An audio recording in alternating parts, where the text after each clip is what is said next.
Hey everyone, so this is my response to the question that asks consider the results to your Big Five personality assessment in the self confidence scores and respond to the following questions. So, one of the questions is how does your personality promote your self confidence? Well, one thing about me is that I'm very open and I'm open to new ideas and trying out new things, new sports, new activities, learning new things. So I think that actually helps boost my confidence and it lets me be around people that I wouldn't probably be around if I wasn't interested in actually attempting to do something and open to discuss something and open to new ideas. So the second question asks, how does your personality deter your self confidence? Well, I think that the fact that I'm kind of shy and I don't have a lot of self confidence is probably the number one thing that's kind of halting me from being a more self confident person. I try and get out there and kind of get along with people, but I'm kind of a quiet guy. Like right now, it's Friday night and I'm just at home, probably gonna watch a film after this. Been reading all day, so I mean, like I don't really interact with a lot of people. So yeah. So it says identify several reasons why an understanding of participant or client personality would be useful to you as a sports science professional. Be specific with your answer and clearly relate it to one of the following fields. Okay, so teaching. I think that it's important as a teacher to understand a person's personality. I mean, and get along with them on a personal level.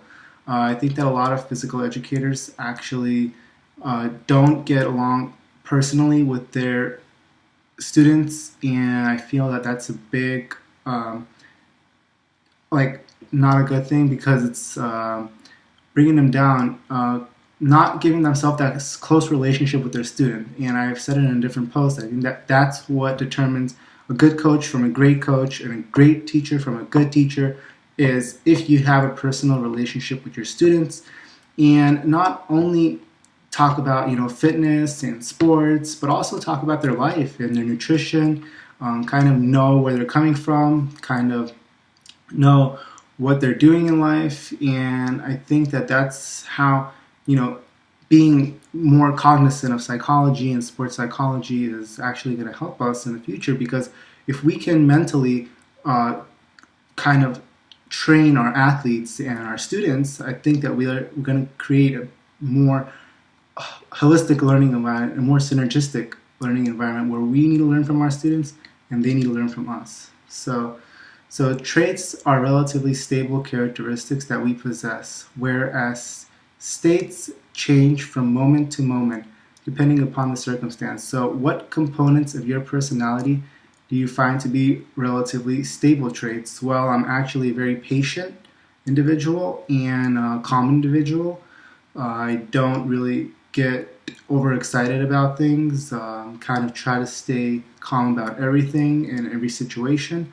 So I feel that that gives me a stable trait. Also, a personality trait that I think I have is that I'm a very caring individual, and I think that's a very stable trait because I'm able to sympathize for people and kind of understand what they're going through and talk to them on a personal level. So the next question asks, what components of your personality do you find to change according to particular circumstance? Well, I feel like being a coach, I think I got to be more loud and be more out there, kind of not be shy, kind of get along with my athletes and students, and try to be more energetic than I really am in real life. Kind of when I'm in the fitness center, for example, like I'm always out there trying to be motivational, trying to motivate everyone because that just makes it more fun. And I feel like fitness is fun. So I feel like being around a fitness field and being around like a fitness center or like, for example, like in on the pool deck, I'm a lot more louder as a person, more out there as an individual. And I think someone asked me, is like, can you be in the class? Can you be different on the field than you are in real life. And I think, yeah, you can. I think you can personally be different as an athlete and an instructor than you are in real life. And I think it's necessary to be a little bit different, and kind of be a little bit more, as a physical educator, more passionate and more energetic. And I think I'm a really passionate individual, period. But I think that it's more important for me as an instructor to be a lot more passionate towards my student and kind of get them more motivated towards fitness.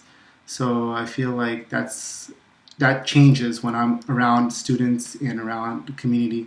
So, so then the next question asks us to relate to a verse in the Bible, and the question asks, "What are your thoughts when you consider that God gives you the strength to do all things?" Well, I think that it's important to understand that God designed our bodies to be miraculous, that we are able to do everything that we possibly can think of, almost.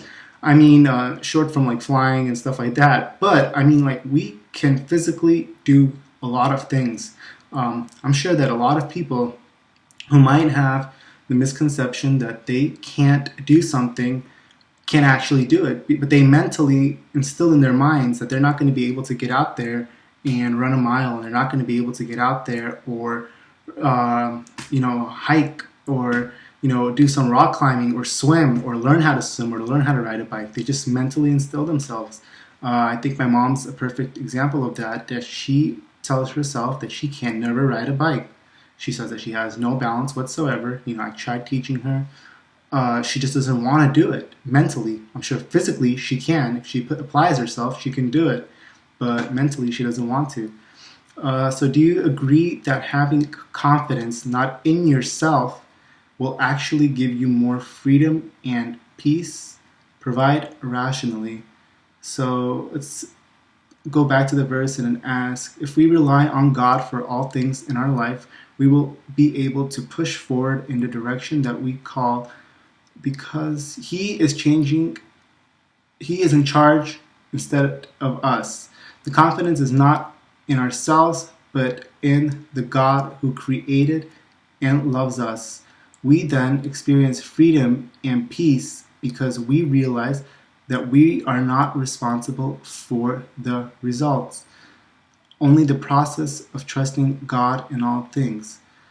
Do you agree that having confidence not in yourself will actually give you more freedom and peace? I actually disagree with that statement. I feel like we have to have a confidence. So I don't feel like having having no confidence in ourselves is not going to give us more freedom and peace. Actually, I believe that God kind of tries to give us the confidence that we need, and we just have to embrace it. So I feel like it's not really ideal to not put ourselves in a situation where we want to be more confident. Personally, I don't feel like it comes all from God. I feel like it comes from within us, but ultimately God.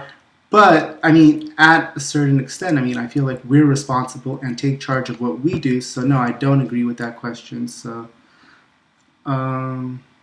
yeah, that's it.